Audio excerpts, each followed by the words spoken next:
इससे पहले मैं सवाल करूं, मैं अपने ईमान को शो करना चाहता हूं कि मैं उस खुदा को मानता हूं जिस खुदा ने आसमान और जमीन को भाई बनाया। साहब, आप मुस्लिम हैं क्या नहीं है? सर क्रिश्चियन हूं मैं। हाँ, तो बोलिए ना क्रिश्चियन है, फिर आप सवाल पूछिए ना, क्योंकि अगर आप मुस्लिम है तो मैं सर यहाँ पे आपको 7-8 लोग क्रिश्चियन हैं जो सवाल करना चाहते हैं, मेरे पीछे खड़े हैं। हाँ, एक के बाद एक को मौका मिलेगा। Okay, thank you sir, wonderful of thanks sir. Sir मैं उस खुदा को मानता हूं जिसने आसमान और जमीन को बनाया। सर प्लीज,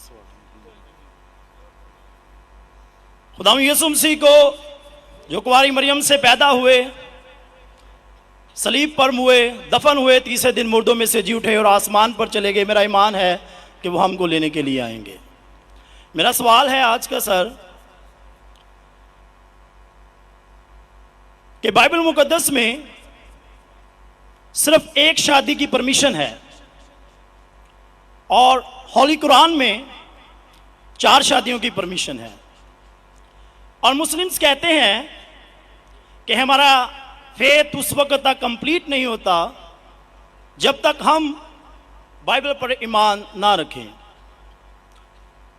ये उसी बाइबल की बात कर रहा हूं जो असल वाली है, और बाइबल दूसरी शादी को ज़िना करार देती है। होली कुरान में 70 हुरों का जिक्र है। मेरा पहला सवाल यह है कि उन 70 हुरों का आसमान पर क्या पर्पस है जो हमारे भाइयों को मिलेंगी, और सेकंड सवाल यह है कि क्या आप फिर भी ईमान रखते हैं? एक सवाल, आप शायद उर्दू जानते नहीं, एक सवाल क्या एक सवाल सर एक ही सवाल है, सारा एक ही सवाल है सर, शॉर्ट हो गया लेकिन एक ही सवाल है। एक सवाल में 2-3 सवाल पूछ चुके हैं, तो क्या सर मेरा सवाल ये है भाई साहब आपका सवाल मुकम्मल हो गया, आप डॉक्टर साहब का जवाब समाप्त फरमाइए। जवाब सुनिए, सवाल समझ गया मैं आपका सवाल दोहराऊंगा। आपने कहा कि मुसलमान का ईमान है कि वो बाइबल में मानते हैं, ये बिल्कुल गलत है। कुरान मजीद में कहाँ लिखा है कि बाइबल को मानना चाहिए?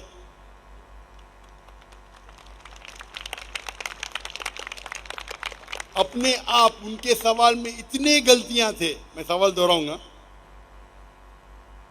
मुसलमान का ईमान है कि वो बाइबल में मानना चाहिए, ये लफ्ज बाइबल कुरान मजीद में है ही नहीं, नंबर 1। फिर उन्होंने कहा कि बाइबल में लिखा हुआ है कि एक शादी करना चाहिए, कुरान में लिखा है कि 4 शादी करना चाहिए, और फिर कहा कि कुरान मजीद में लिखा है कि 70 हूर। ये जितने चीज कहा सब गलत, सब गलत, सब बकवास। नंबर 1, आप मुझे बताइए कुरान में कहाँ लिखेला है कि बाइबल को मानना चाहिए? कुरान में लिखा हुआ है कि इंजील को मानना चाहिए, बाइबल नहीं। आपकी जो बाइबल है वो इंजील नहीं है। सॉरी सर, इंजील ही कह रहा था मैं अपनी तरफ से। आप जरा मेरा जवाब सुनेंगे? यस और बीच में दखलंदाजी नहीं करेंगे? Okay sir. आपने सवाल पूछ लिया, आपका टाइम खत्म, ये डिबेटिंग सेशन नहीं है। आपने कहा बाइबल कुरान में मौजूद ही नहीं लफ्ज। इंजील को हम मानते हैं जो अल्लाह ने ईसा अलैहिस्सलाम पे नाजिल की गई थी। ये जो उनके पास है वर्ड बाइबल किधर से आता है? बाइबल आता है एक ग्रीक वर्ड बिब्लोस से। बिब्लोस इंजील से नहीं, बिब्लोस मतलब बुक ऑफ बुक्स। हमें बाइबल पे यकीन है कि वो अल्लाह का कलाम है। बाइबल पे अमल थोड़ी करना चाहिए। आज किधर लिखा लगा बाइबल पे अमल करना चाहिए? हमको ये यकीन रखना चाहिए कि इंजील अल्लाह का कलाम है। ये यकीन रखने की जरूरत नहीं कि इंजील को फॉलो करो। इंजील पे ये यकीन रखना चाहिए कि वो अल्लाह के तरफ से वही थी, अल्लाह का कलाम है जो ईसा अलैहिस्सलाम पे नाजिल किया, हम इस पे यकीन रखते। ये प्रेजेंट बाइबल जो आपकी है वो बिब्लोस है। आपको पता है कितने किस्म के बाइबल है? आपको पता है? अभी आप जवाब दो, पता है कितने किस्म के बाइबल है? जवाब दो, कितने किस्म के बाइबल है? सर ट्रांसलेशंस की बात कर रहे हैं आप? Bible original manuscript. सर वो तो एक ही है। आपको इल्म ही नहीं है, अफसोस की बात है। देर आर 24,000 मैन्यूस्क्रिप्ट, 24,000 मैन्यूस्क्रिप्ट है बाइबल की, और कोई भी दो आइडेंटिकल नहीं है, अपनी नहीं है। मेरे लाइब्रेरी में इंडिया में 200 से ज्यादा वर्जन ऑफ बाइबल है, ट्रांसलेशन है वर्जन। वर्जन मतलब ओरिजिनल मैन्यूस्क्रिप्ट डिफरेंट है। मिसाल के तौर पे king James version, new international version, Doue version, new world translation, 2000 किस्म के बाइबल है। मेरे लाइब्रेरी में 200 से ज्यादा है।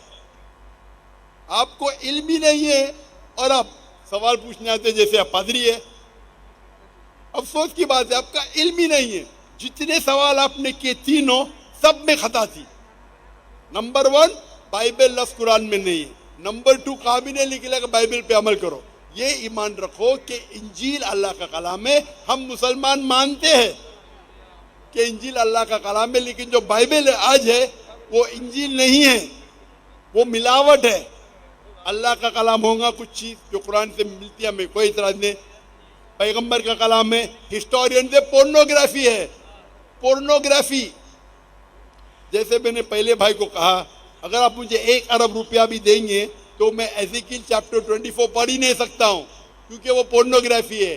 तो पहला आपका जो सवाल था, सवाल के पहले आपने कहा कि बाइबल, कुरान में लिखा है कि बाइबल को मानो, बिल्कुल गलत है। उसका जवाब दे दिया। दूसरा सवाल, दूसरा आपने कहा कि बाइबल में लिखा है कि एक शादी करना चाहिए। मेरा चैलेंज है, आप बताओ किधर लिखेला है बाइबल में एक शादी करना चाहिए? रेफरेंस दो। आप झूठ बोल रहे, आप रेफरेंस दो, किधर लिखा है बाइबल में कि एक शादी करना चाहिए? उसका माइक्रोफोन खोलो, रेफरेंस दो। कौन से बाइबल के रेफरेंस में लिखा एक शादी करना चाहिए? भाई साहब, मैं रेफरेंस पूछ रहा हूं, आपके पास रेफरेंस बाइबल में किधर भी नहीं लिखा है कि एक शादी करना चाहिए? भाई साहब जवाब दो, अभी माइक्रोफोन ऑन है। बाइबल में किधर लिखा है कि एक शादी का? पढ़ो पढ़ो पढ़ो, तहकीक करो। 10 बार भी पढ़ेंगे तो किधर नहीं मिलेंगे आपको। जी सर, मैं रेफरेंस पढ़ना चाहता हूं सर। हाँ, रेफरेंस दो। पहला कौन सा रेफरेंस? मैथ्यू। सुनो सुनो सुनो सुनो, आपने कहा था कि बाइबल में लिखा है एक सर। ही शादी करना चाहिए, ये चाहिए मुझे। सर। तो दूसरा कुछ भलता बोल के फिर बोलेंगे उसके मानी ये है, तो लोग को बेवकूफ मत बनाओ। पढ़ो मैथ्यू। सर मैथ्यू चैप्टर 5 और वर्स है 31। ये भी लिखा था, लिखा है। छोड़, मैं खोलता हूँ जरा इधर। यहाँ नेट चल रहा है क्या? बाइबल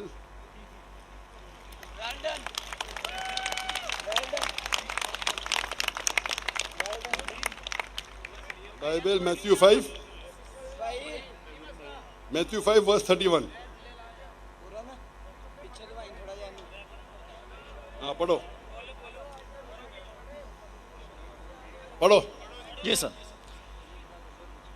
जो कोई अपनी बीवी को छोड़े उसे तलाकनामा लिख दे, लेकिन मैं तुमसे ये कहता हूं कि जो कोई अपनी बीवी को हरामकारी के सिवा किसी और सबब से छोड़ दे वो उसे ज़ना कराता है, और जो कोई छोड़ी से भी हुई से ब्याह करे वो ज़ना करता है। इसमें किधर लिखे है कि एक बीवी करना चाहिए? बताओ सर अगर आप दिखा इसके अंदर।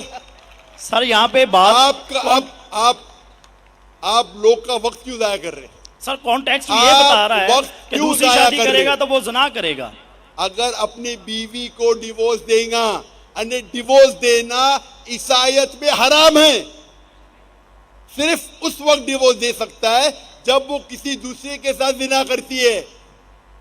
इसका मतलब नहीं कि एक शादी करना चाहिए। आप क्यों गलत बयान कर रहे? आप जब नहीं जानते उर्दू, अंग्रेजी नहीं जानते, क्यों टाइम वेस्ट कर रहे?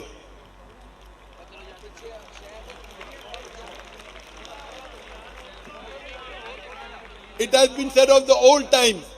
और ये मैं चोरी साहब इधर ले आओ हुन कहदा। ये जो बाइबल का है, gospel of Matthew chapter number 5 verse number 31, it has been said of the old times that whosoever thou shalt not divorce his wife, whosoever divorces his wife unless it be for fornication has already committed adultery। मतलब तलाक देना ईसाईयत में हराम है। यानी अगर आप divorce देंगे अपने बीवी को और दूसरी से शादी करेंगे तो जिना है, सिर्फ अगर उसने जिना की तो ये डिवोर्स के बारे में किधर लिखेला कि एक शादी करना चाहिए? पूरी बाइबल पढ़ो, किधर भी नहीं लिखा है कि एक शादी करना चाहिए। अगर आप कितने भी मजहबी किताब पढ़ो, हिंदुइज्म की, क्रिश्चियनिटी की, जुडाइज्म की, कोई भी मजहबी किताब में नहीं लिखा है एक शादी करना चाहिए। सिर्फ लिखा है कुरान में। कुरान में अल्लाह ताला फरमाते सूरह निसा में, सूरह नंबर 4 आयत नंबर 3 में, आप अपनी पसंद की बीवियां करो 2, 3 या 4, लेकिन अगर आप आपस में अदल नहीं कर सको तो सिर्फ एक। ये सिर्फ एक, सिर्फ कुरान में है। कुरान मजीद के अलावा कोई भी मजहबी किताब में नहीं है। आप बोलते कुरान मजीद में निकला 4 बीवी करना चाहिए। आप वो कुरान मजीद की आधी आयत कोट कर रहे, पूरी आयत में लिखा है आप अपनी मनपसंद बीवियों से शादी कर सकते, चाहे 2 हो, 3 हो या 4 हो, लेकिन अगर आपस में अदल नहीं कर सकते तो सिर्फ एक। सिर्फ एक। मतलब इस्लाम में एक से ज्यादा बीवी करने की इजाजत है, 2, 3, मैक्सिमम 4, लेकिन अगर एक से ज्यादा बीवी रखते हैं तो आपको आपस में अदल करना चाहिए। इसके ऊपर तो मैं तफसील से बात किया हूं, अभी वक्त नहीं है। तो ये भी आपकी गलत फहमी है। नंबर 1, बाइबल और इंजील सेम नहीं है। कुरान में कहीं नहीं लिखा लगा बाइबल पे ईमान लाओ, इंजील पे ईमान लाओ, क्या वो अल्लाह की वही है, ईसा अलैहिस्सलाम पे नाजिल की। पॉइंट नंबर 2, कुरान बाइबल में कहीं लिखा ही नहीं कि एक बीवी करो, ये गलत बोल रहे आप। और कुरान में लिखा हुआ है कि आप शादी कर सकते 2, 3 या 4, अगर अदल नहीं कर सकते तो सिर्फ एक औरत से। तो तीनों आपके गलत। चौथा सवाल, कुरान में लिखेला है कि 70 हूर, कहाँ लिखेला है? हवाला दो कुरान का। सर कुरान में तो नहीं, लेकिन हमारे मुस्लिम भाई जो हमारे साथ रहते अरे हैं, तो चलते मुस्लिम भाई फिरते, को वो क्यों बात देखते? इस्लाम समझने के लिए, इस्लाम समझने के लिए कुरान का मुताला करो, मुस्लिम भाई को मत देखो। मैं अगर ईसाई का मुताला करने के लिए आपको देखे लगूंगा तो प्रॉब्लम हो जाएगा। इसीलिए तो मैं जानता हूँ ईसाई मजहब क्या है। मैं आपको देख के थोड़ी ईसाई मजहब समझ रहा हूँ। मैंने तकरीर में कह चुका हूँ, मजहब समझने के लिए मजहब की किताबों का मुताला करो। आप किधर भी किसकी भी बात आके बड़े मजमे में सवाल करते 50,000 लोग के बीच में, कम से कम तहकीक तो करो सवाल करने के पहले। चारों चीज आपने गलत की, ये बात सही है, उसका जवाब अब मैं दे चुका हूँ। ये हदीस में लिखा है वो अलग चीज है, कुरान में नहीं लिखा है, उसका जवाब मैं दे चुका हूं।